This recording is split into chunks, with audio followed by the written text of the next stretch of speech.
அல்ஹம்துலில்லாஹி ரப்பில் ஆலமீன். புகழ் அனைத்தும் அகிலங்களின் இரட்சகனாகிய அல்லாஹுக்கே ஆகும். அவன் அளவற்ற அருளாளன், நிகரற்ற அன்புடையவன். இந்த இனிய திருமண நிகழ்வில் மணமக்களை வாழ்த்துகின்ற, துவா செய்கின்ற நோக்கத்தோடு இன்னும் இரு வீட்டாரின் அழைப்பையும் ஏற்று அவர்களிடையே நம்முடைய அன்பை, நட்பை வெளிப்படுத்துவதற்காக இங்கே வருகை புரிந்திருக்கின்ற அனைவருக்கும் மனமார்ந்த இரு வீட்டார் சார்பாக நன்றியையும் வரவேற்பையும் சொல்லிக் கொள்கின்றேன். திருமணம் என்பது நாம் எல்லாம் அறிந்த விஷயம்தான். அல்லாஹுடைய, இறைவனுடைய அமைதி, அவனுடைய அன்பு, கருணை, இரக்கம் போன்ற இறைவனுடைய அந்த பண்புகளை மனிதகுலம் அதை இறைவன் வெளிப்படுத்துவதற்காக இந்த வானங்களும் பூமியும் படைக்கப்பட்ட அந்த முதல் நாளிலிருந்தே மனிதனை இறைவன் கணவன் மனைவியாக படைத்தான் என்பதை நாம் அனைவரும் அறிவோம். எனக்கு பின்னாடி அஜித்து பேச இருக்கிறாங்க. அவங்க என்னுடைய மகள் திருமண நிகழ்வில் பேசிய பொழுது அவர்கள் கூறியது இன்னும் என்னுடைய நினைவில் இருக்கிறது.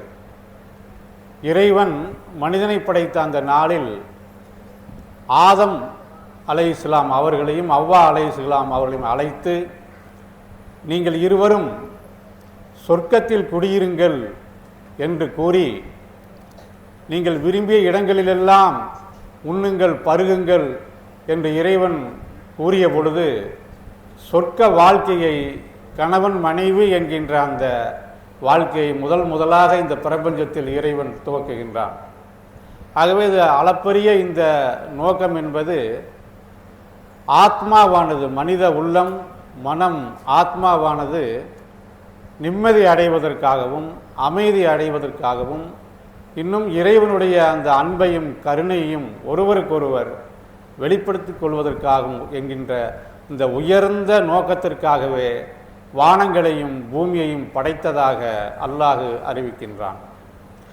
ஆகவே அவர்கள் இருவரும், கணவன் மனைவி இருவருமே ஒருவருக்கொருவர் ஆடைகளாக இருக்கின்றார்கள் என்று ஒரு இடத்திலே இறைவன் குறிப்பிடுகின்றான்.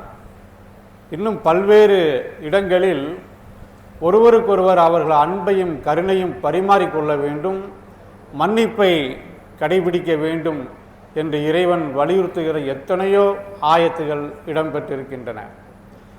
வானங்களையும் பூமியையும் படைத்திருப்பதும், இரவும் பகலும் மாறி மாறி வருவதும் இறைவனுடைய அத்தாட்சிகளில் உள்ளதாகும் என்று திருமறை குர்ஆனில் ஓரிடத்தில் அல்லாஹ் அறிவிக்கின்றான்.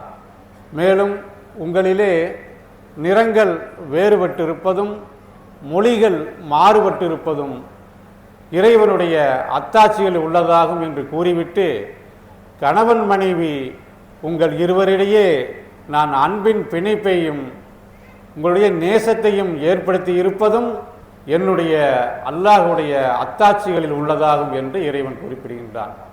ஆகவே அல்லாஹுடைய அந்த அத்தாட்சியை பிரதிபலிக்கும் வகையில்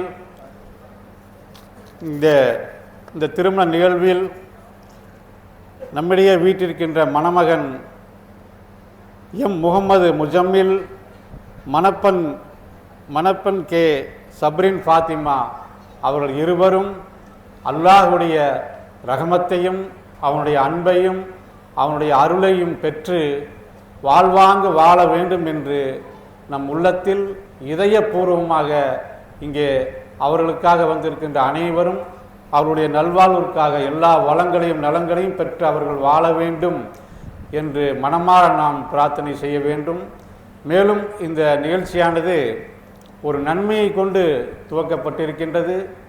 நன்மைக்கு நன்மையே கூலி என்று அல்லாஹ் சுப்ஹானஹு வ தஆலா விதித்திருக்கின்றான். ஆகவே இந்த அரிய நிகழ்வில் இங்கே நடைமுறைப்படுத்தி காட்டப்பட்ட அந்த ஒரு நிகழ்வு, ஒரு ஏழை பெண்ணுக்கு மகராக ஒரு தொகை வழங்கப்படுகிறது. இதுபோன்று ஒவ்வொரு திருமண நிகழ்விலும் ஒரு தொகை ஏழை எளிய பெண்களுக்கு மகராக நாம் வழங்கும் பொழுது நிச்சயமாக இது ஒரு அழகிய முன்மாதிரியாக வரக்கூடிய காலங்களில் அமையும் என்பதில் எந்த சந்தேகமும் இல்லை.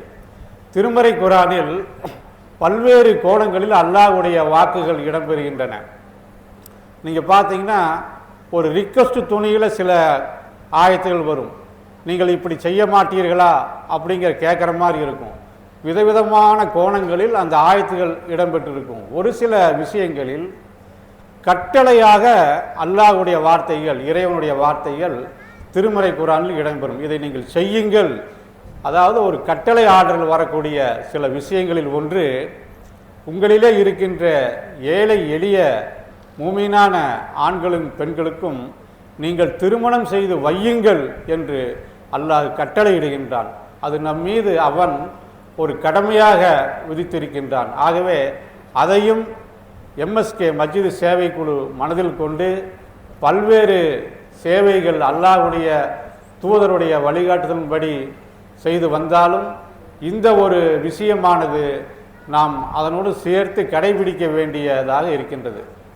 ஆகவே நபிகள் நாயகம் ஸல்லல்லாஹு அலைஹி வஸல்லம் அவர்களுடைய ஸலவாத்தையும் வாழ்த்தையும் வசீலாவையும் நாம் பெற வேண்டும் என்பது நம் இதயத்தில் இருக்கக்கூடிய உண்மையான விருப்பமாக இருக்கின்ற இந்த நேரத்தில் இந்த ஒரு நடைமுறையை இங்கே வந்து வருகை புரிந்திருக்கின்ற அனைவரும் கடைபிடிக்க வேண்டும். மற்றவர்களுக்கும் இதை தெரியப்படுத்தி இந்த நன்மையில் அவர்களும் பங்கு கொள்ள வேண்டும்.